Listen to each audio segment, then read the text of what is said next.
Grammar presentation.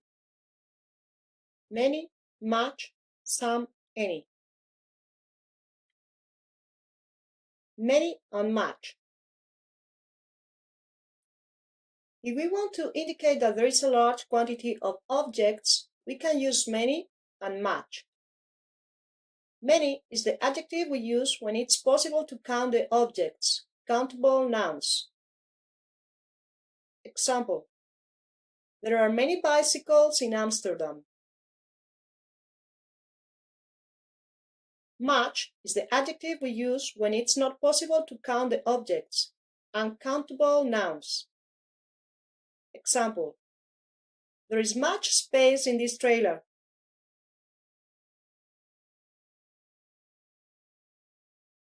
We can use the phrase a lot of to refer to countable and uncountable objects.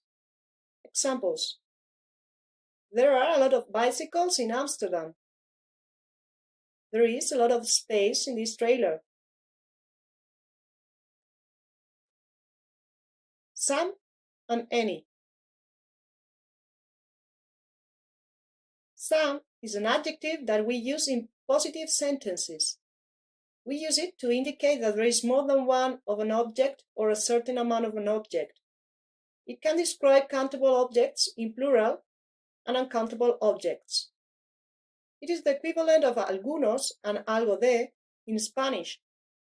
Examples: there are some books on the table. Books is countable.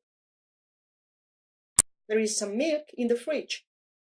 Milk is uncountable. Negative sentences.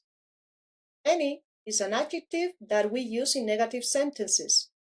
Because we use it in negative sentences, any indicates that we do not have the object.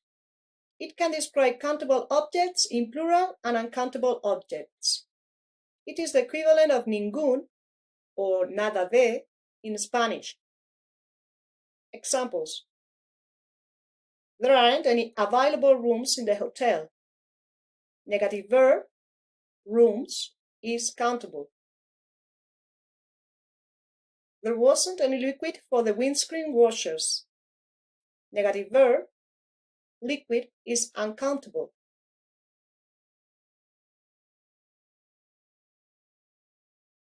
The double negative. It is important to understand that in English, we cannot use a negative verb in the same sentence with a negative adjective because of a concept called the double negative. This concept says that two negative words in a sentence gives a positive meaning to the sentence. For this reason, we use the positive adjective, any, with negative verbs. Example: there aren't no available rooms in the hotel. This sentence is not correct because it uses a negative verbs, there aren't, and a negative adjective, no. This double negative changes the meaning of the sentence with this result: there are available rooms in the hotel. There aren't any available rooms in the hotel. This sentence is correct because it uses a negative verb and a positive adjective.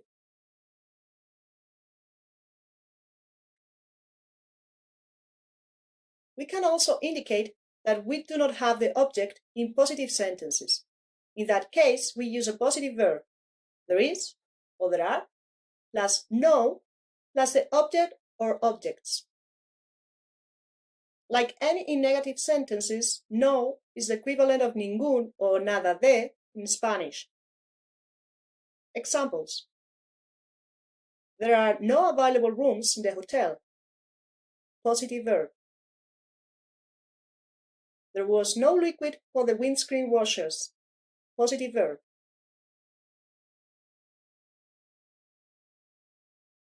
Questions.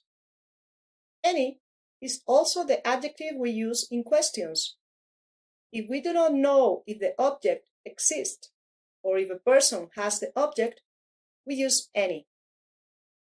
We can ask for plural countable objects and uncountable objects. It is the equivalent of algún or algo de in Spanish questions. Examples. Are there any vegetarian dishes? Is there any sugar for the coffee? Finally, if we are referring to the full number of objects or the full amount of an object, we can use all. We can use this adjective in positive and negative sentences and in questions. Examples. All restaurants offer salads and soups. We don't have all the details. Did Rob check the pressure of all the tires?